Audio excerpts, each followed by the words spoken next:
Control room में काफ़ी सारे फ़ोन कुछ पेरेंट्स के पहुंचे थे और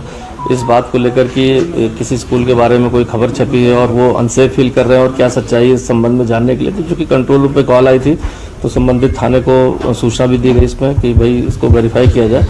साथ ही साथ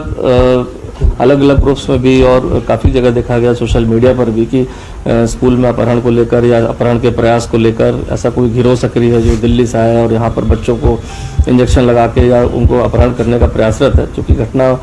की सूचना जिस तरह से कंट्रोल रूम पर पैनिक हुआ और जिस तरह से बहुत सारे पेरेंट्स ने भी क्वेश्चन किया, विभिन्न हमारे अधिकारियों से भी संपर्क किया, तो इस पर एक टीम बनाकर जो हमारे सीओ हैं और एसडीएम और जो जिला सूचना अधिकारी है उसमें एक टीम बना के वहाँ भेजा गया कि पूरी चीज़ की सत्यता पता चले। तो जिन लड़कियों के बारे में बताया गया था वहाँ एक सीसीटीवी फुटेज भी पुलिस को प्राप्त हुई और उसमें देखा गया कि जब बच्चे स्कूल आ रहे थे वहाँ पर तो जो सब लाइन से बच्चे लगातार स्कूल आ रहे थे काफ़ी सारे, तो उसमें 4-5 जो बच्चियाँ थी वो एक महिला वहाँ खड़ी थी, उनसे कुछ बातचीत कर रही थी जो फुटेज में दिखाई दिया। और जब उन बच्चों से पूछा गया कि क्या मसला था तो उनके द्वारा बताया गया कि वो आ रहे थे तो एक महिला खड़ी थी वहाँ पर। उन्होंने पूछा कि उनके बच्चों किस क्लास से पढ़ती, क्योंकि उनको भी यहाँ कैसी पढ़ाई होती है इस संबंध में जब पूछा और कितनी फीस होगी तो 2 सवाल पूछे गए। इसके बाद बच्चे वहाँ से अंदर आ गए। चूँकि बच्चों के आने के बाद ना कोई शिकायत की गई और ना कोई ऐसी बात बताई गई, लेकिन यह प्रकरण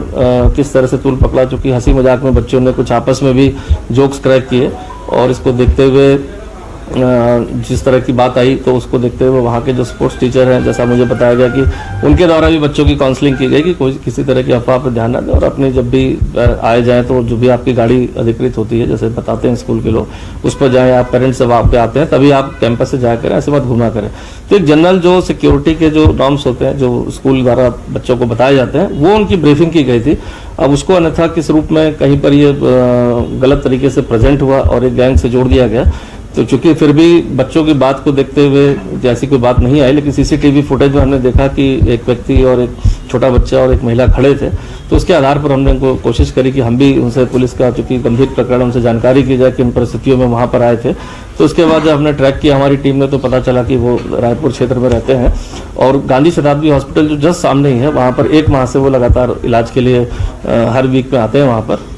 और उनके जो डॉक्टर्स हैं उनके पर्चे भी वेरीफाई किए गए, पर्चों में भी पता चला कि उनको जो कोई प्रॉब्लम है तो इंजेक्शंस लगते हैं उनके वहाँ पर। और वो स्कूटी अपनी लेने गए थे और वहाँ पर वो हॉस्पिटल से बाहर निकले थे